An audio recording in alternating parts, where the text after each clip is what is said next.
तो आज का टॉपिक है द बेसिक्स ऑफ वायरलेस, कि एक्चुअल में जो आप सिंपल सादा हवा ये देख रहे हैं इतनी सिंपल सादा सी नहीं है। तो इस वीडियो में हम वायरलेस सिस्टम के बारे में ही बात करने वाले हैं।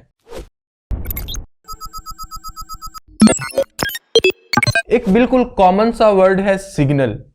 क्या आपको पता है एक्चुअल में सिग्नल हैं क्या? सिग्नल्स एक्चुअल में इलेक्ट्रोमैग्नेटिक वेव्स हैं जो बहुत ही ज्यादा इकसाम में पाए जाते हैं, लेकिन कम्युनिकेशन में जो हम इस्तेमाल करते हैं उन्हें रेडियो सिग्नल्स कहा जाता है। इन रेडियो वेव्स को ह्यूमंस ने जिस जगह कम्युनिकेशन के लिए इस्तेमाल करना स्टार्ट किया था वो था FM और AM सिग्नल्स। अगर आपको AM का नहीं भी पता तो कोई बात नहीं, आप FM सिग्नल से तो जरूर वाकिफ होंगे, क्योंकि इसी पे ही तो पाकिस्तान के इंडिपेंडेंट होने की न्यूज आई थी। अभी आप रेडियो सिग्नल्स का स्टार्ट देखें तो आप देखेंगे कि इस जगह पे फ्रीक्वेंसी बहुत कम है। अभी ये फ्रीक्वेंसी क्या है? फ्रीक्वेंसी को समझाने के लिए जो सबसे आसान मिसाल दी जाती है वो एक हाईवे की दी जाती है। आपने देखा होगा कि एक हाईवे पे अलग अलग लेन्स होती हैं। जो सबसे राइट साइड वाली लेन है पाकिस्तान में ये सबसे तेज ट्रैफिक के लिए यूज होती है, और उसके बाद उससे कम, थर्ड उससे कम, फोर्थ उससे कम, और जो लास्ट लेन होती है वो सबसे स्लो गाड़ियों के लिए। अभी यहाँ पे फ्रीक्वेंसी बिल्कुल लेन वाला काम कर रही है कि एक फ्रीक्वेंसी जो है उसके लिए एक लेन है और अनदर फ्रीक्वेंसी होगी उसके लिए अलग लेन होगी। इतना आपको समझ आ गया होगा। आपको फ्रीक्वेंसी में ऊपर नीचे लाइनें नजर आ रही होंगी। ये लाइनें किसी फ्रीक्वेंसी का एम्पलीट्यूड है, यानी किसी फ्रीक्वेंसी में एम्पलीट्यूड जितना ज्यादा होगा वो फ्रीक्वेंसी उतनी ज्यादा होगी, और जो फ्रीक्वेंसी कम होगी उसका एम्पलीट्यूड भी कम होगा। यहाँ पे अगर सिग्नल्स को जनरेट करने के लिए अलग अलग फ्रीक्वेंसीज ना हो, मींस आप कॉल कर रहे हैं उसके सिग्नल्स, आप FM सुन रहे हैं उसके सिग्नल्स, सिर्फ आपको शोर की आवाजें सुनाई देंगी और वो बिल्कुल फजूल से लगेंगे। और जो FM सिग्नल्स है ना, इनके लिए जो फ्रीक्वेंसीज मुकर्रर की गई हैं वो 200 मेगाहर्ट्ज से नीचे नीचे हैं। यानी कि आप जिस टावर से सिग्नल कैच कर रहे हैं उसकी फ्रीक्वेंसी है FM 94, और आप अपने रेडियो पे या अपने टेप पे फ्रीक्वेंसी सेट करेंगे FM 94। पहले आपको शोर सुनाई देगा, उसके बाद जब आप FM 94 की फ्रीक्वेंसी पे आ जाएंगे तो आपको एक क्लियर सी आवाजें आना शुरू हो जाएंगी। तो नेक्स्ट हम बात करते हैं टेलीकम्युनिकेशन की। टेलीकम्युनिकेशन मींस मोबाइल से होने वाला राब्ता। इनके लिए जो फ्रीक्वेंसी सेट की गई हैं वो 800 मेगाहर्ट्ज से 2300 मेगाहर्ट्ज है। अभी इस केस में क्या होगा, 800 मेगाहर्ट्ज और 2300 मेगाहर्ट्ज सिर्फ एक चैनल नेम नहीं रह जाएगा। यहाँ पे क्या होगा कि जो फ्रीक्वेंसीज है ना वो पहले से स्ट्रांग हो रही हैं, क्योंकि जैसे जैसे ये फ्रीक्वेंसी ज्यादा होती जाएंगी, इनका एम्पलीट्यूड ज्यादा होता जाएगा, वैसे वैसे उतनी प्रोफेशनल होती जाएंगी। अभी टेलीकम्युनिकेशन की बात कर ही रहे हैं तो इसमें आपकी कॉल का छोटा सा और इंटरेस्टिंग सा प्रोसेस बताना बनता है। अब जब कि सेकंड पर्सन को कॉल करते हो तो वहां क्या क्राइटेरिया होता है कि आपके मोबाइल में होता है माइक आपकी आवाज को कैच करके डिजिटल फॉर्म में कर देता है। अभी जो डिजिटल फॉर्म है ना, आप अपनी वॉइस को डिजिटल फॉर्म में बहुत दूर तक पहुंचा सकते हो, जो कि एक्चुअल में इतनी दूर तक नहीं पहुंचा सकते। अभी वो वॉइस हो जाती है डिजिटल फॉर्म में। डिजिटल फॉर्म मींस 011001, ये फॉर्म होती है डिजिटल फॉर्म। आपके मोबाइल में एक छोटा सा एंटीना होता है, वो छोटा सा एंटीना क्या करता है कि जो वॉइस होती है ना डिजिटल फॉर्म में, उसे वेव फॉर्म में कन्वर्ट करके आपके जो नजदीक टावर है ना उस तक पहुंचा देता है। अभी जो टावर्स होते हैं ना वो एक टावर दूसरे टावर से या वायर के थ्रू कनेक्ट होते हैं या बड़े एंटीनास के थ्रू, और वो वॉइस ट्रेवल करती हुई उस टावर तक जाती है जहां पे आपका सेकंड इंडिविजुअल आपसे बात कर रहा है। फोन में लगा हुआ एंटीना उन वेव्स को एक्सेप्ट करता है, एक्सेप्ट करके रीड करता है, रीड करने के बाद वो उन्हें सेंड कर देता है स्पीकर पे, और फोन का स्पीकर उस डिजिटल वॉइस को सिंपल वॉइस में कन्वर्ट करके सुना देता है।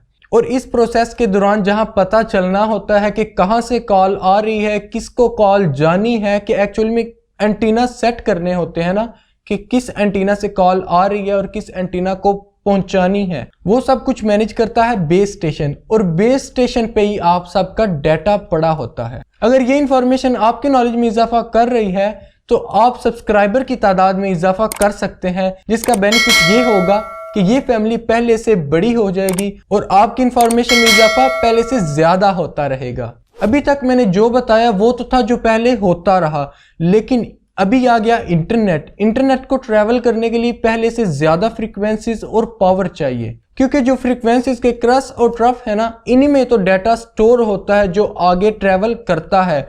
यानी जितनी ज्यादा फ्रीक्वेंसीज होंगी, यानी उसका एम्पलीट्यूड जितना ज्यादा होगा, मींस वो बल उस जितने ज्यादा होंगे, वो फ्रीक्वेंसी उतना ज्यादा डाटा ट्रैवल करवा पाएगी और पहले से ज्यादा स्पीड में करवा पाएगी।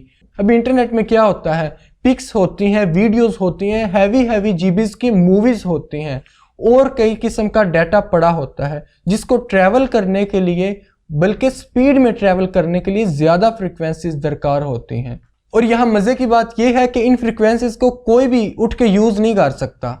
इनकी बाकायदा तौर पे गवर्नमेंट्स की सतह पर अलॉटमेंट होती है कि कौन सी कंपनी किस टाइप की फ्रीक्वेंसी यूज कर सकती है और कंपनीज इसके लिए पे करती हैं। ये पेमेंट और अलॉटमेंट सिर्फ पाकिस्तान में नहीं होती, ये वर्ल्ड वाइड होती है, क्योंकि एक्चुअल में रेडियो वेव्स की एक लिमिट है। एक लिमिट से स्टार्ट होती हैं, एक लिमिट तक अप्रोच करती हैं। तो ये किसी भी मुल्क का असासा होती हैं जिससे वो कंट्री इससे पैसे कमाती है। लेकिन इनकी अलॉटमेंट में इस बात का भी ख्याल रखना होता है कि तमाम फ्रीक्वेंसीज को अलॉट नहीं कर दिया जाता, क्योंकि एक्चुअल में कम्युनिकेशन का स्टार्ट हुआ था डिफेंस के लिए, और डिफेंस नो डाउट किसी भी कंट्री की बका के लिए जरूरी होता है, तो इसका कुछ हिस्सा लाजमी डिफेंस के लिए मुकर्रर होता है। इसके बाद नॉन लाइसेंस्ड और हैवी फ्रीक्वेंसीज के बारे में बात करेंगे, जहां पे टॉपिक और ज्यादा इंटरेस्टेड हो जाता है, क्योंकि यहाँ पे आ जाते हैं Bluetooth, wifi and other devices के सिग्नल्स जो हम यूज करते हैं। और इनके लिए जो फ्रीक्वेंसी का स्पेक्ट्रम स्टार्ट होता है ना, वो 2.4 गीगाहर्ट्ज से स्टार्ट होता है, यानी 2400 मेगाहर्ट्ज। तो ये जो 2.4 गीगाहर्ट्ज की फ्रीक्वेंसी है, ये नेक्स्ट 5 गीगाहर्ट्ज की फ्रीक्वेंसी तक ट्रांसफर हो रही है, जो कि मोबाइल कम्युनिकेशन से बहुत ज्यादा तेज होता है। यानी कि आपके 4G की स्पीड से भी ज्यादा तेज होता है आपका घर का वाईफाई, अगर PTCL के सर्वर से उसे इतनी ज्यादा स्पीड दी जाए तो। दोस्तों यहाँ पे बात थोड़ी समझने वाली है। चाहे 2.4 गीगाहर्ट्ज फ्रीक्वेंसी बहुत ज्यादा है, इसकी स्पीड बहुत ज्यादा है, लेकिन इसकी रेंज बहुत कम होती है। आपने जरूर नोट किया होगा कि जो आपके मोबाइल के ब्लूटूथ होते हैं या आपके जो घर के वाईफाई होते हैं, उनकी रेंज एक हद तक होती है, यानी कि आपके घर तक होगी, आपके घर की गली तक होगी, इससे ज्यादा नहीं होती। या फिर आपके मोबाइल के ब्लूटूथ की रेंज कुछ गज तक होती है, इससे ज्यादा नहीं होती। वो इसी वजह से नहीं होती कि इनकी फ्रीक्वेंसी बहुत हाई होती है, एम्पलीट्यूड बहुत ज्यादा होता है। और अगर आपको ये पॉइंट सही तरह समझ आ गया है तो आपको ये भी समझ जाना चाहिए कि जो FM या AM के लिए टावर्स लगते हैं वो बहुत कम मिकदार में लगते हैं, क्योंकि उनकी फ्रीक्वेंसी कम होती है लेकिन उनकी रेंज बहुत ज्यादा होती है। और जो मोबाइल फोन्स के टावर होते हैं वो FM के टावर से बहुत ज्यादा मिकदार में लगे होते हैं। वो इसीलिए होता है कि उनकी फ्रीक्वेंसी ज्यादा होती है लेकिन रेंज FM के टावर से कम होती है। जिस तरह पिछले 2 पॉइंट्स कवर करने के साथ साथ कुछ कंसेप्ट समझाने की मैंने कोशिश की, इसी तरह इस पॉइंट में भी मैं एक और कंसेप्ट ऐड करना चाहूंगा, और वो अगेन फ्रीक्वेंसी पे होगा, क्योंकि ब्लूटूथ और वाईफाई में हमें ज्यादा फ्रीक्वेंसी यूज करनी होती है और कम रेंज मिलती है।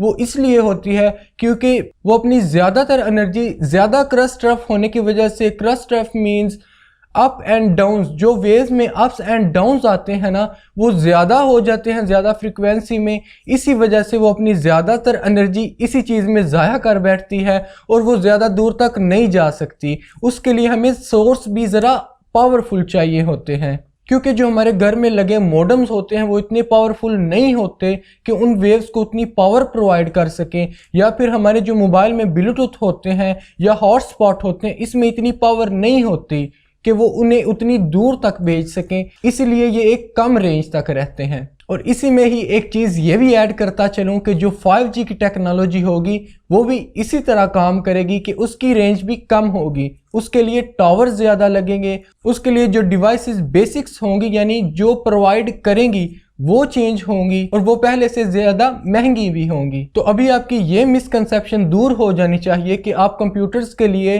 काफ़ी ज़्यादा डोंगल्स बाय करते हैं वाईफाई एक्सेप्ट करने के लिए, और उसकी रेंज देखते हैं 2.4 तो आम मिल जाती है, वो एक्चुअल में हमारे इंटरनेट से काफ़ी ज़्यादा फास्ट होती है। अभी आपको ये तो पता चल गया कि वाईफाई और ब्लूटूथ बहुत ज़्यादा फास्ट होते हैं। एप्पल ने इस मामले में क्या किया, उन्होंने अपने वाईफाई और ब्लूटूथ को मिक्स कर दिया और एयर ड्रॉप लॉन्च किया। अभी जिन्हें नहीं पता कि एयर ड्रॉप क्या चीज़ है तो वो ये समझ सकते हैं कि एप्पल का एक ब्लूटूथ सिस्टम है जो कि एंड्रॉयड से बहुत ज़्यादा फास्ट है। यहाँ पे मैं एंड्रॉयड यूजर्स को ये एक्सप्लेन नहीं कर सकता कि एयर ड्रॉप की क्या स्पीड है, क्योंकि जिनको पता है उनको पता है। और लास्ट में मैं 2 मिथ और सॉल्व करना चाहता हूँ। नंबर 1 कि रेडियो वेव्स कभी भी रुकती नहीं है किसी भी चीज़ के टकराने से। फॉर एग्जाम्पल अगर रास्ते में दरवाज़ा, दीवार, पर्दे या फिर कोई और चीज आ जाए तो वो कभी स्टॉप नहीं होती। हाँ, ये जरूर है कि वो एक एनर्जी है और सम फैक्टर्स की वजह से वो कम हो जाती है, लेकिन रुकती कभी नहीं। और एक और चीज एक्स्ट्रा इसलिए भी ऐड कर रहा हूँ कि तुम लोग यार बहुत ज्यादा सपोर्ट कर रहे हो, तो वो ये है कि आपने देखा होगा कि मेटल्स के फोन होते हैं उन पे साइड पे लाइंस लगी होती हैं, 4 साइड्स पे लाइंस लगी होती हैं। वो एक्चुअल में एंटीनाज होते हैं। वो हो सकते हैं ब्लूटूथ के एंटीनाज, वो हो सकते हैं मोबाइल नेटवर्क के एंटीनाज, वो हो सकते हैं हॉटस्पॉट वाईफाई के एंटीनाज, क्योंकि मेटल में वेव्स एंटर नहीं कर सकती। और वायरलेस चार्जिंग के लिए भी मेटल फोन के बैक पे ग्लास लगाया जाता है ताकि वायरलेस चार्जिंग चल सके। आई होप कि जो भी चीज़ें आपको इस वीडियो में मैंने समझाई वो आपको ज़रूर समझ आई होंगी। बिकॉज डोंट जज मी कि इन बातों को जितना मैं सिंपल करके बता सकता था मैं बता रहा था, क्योंकि कॉलेज में फिजिक्स ने मुझे भी बहुत परेशान किया था। तो आज के लिए इतना ही। और अगर आप 4G 5G के मुतालिक मज़ीद जानना चाहते हैं तो इस वीडियो का मैं सेकंड पार्ट बनाने के लिए बिल्कुल रेडी हूँ। अगर आप इंटरेस्टेड हैं तो आप मुझे कॉमेंट सेक्शन में बता सकते हैं, ज़्यादा लाइक्स करके बता सकते हैं और इंस्टा पे फॉलो कर सकते हैं। Take care and be positive. मिलते हैं नेक्स्ट वीडियो में। अल्लाह हाफिज।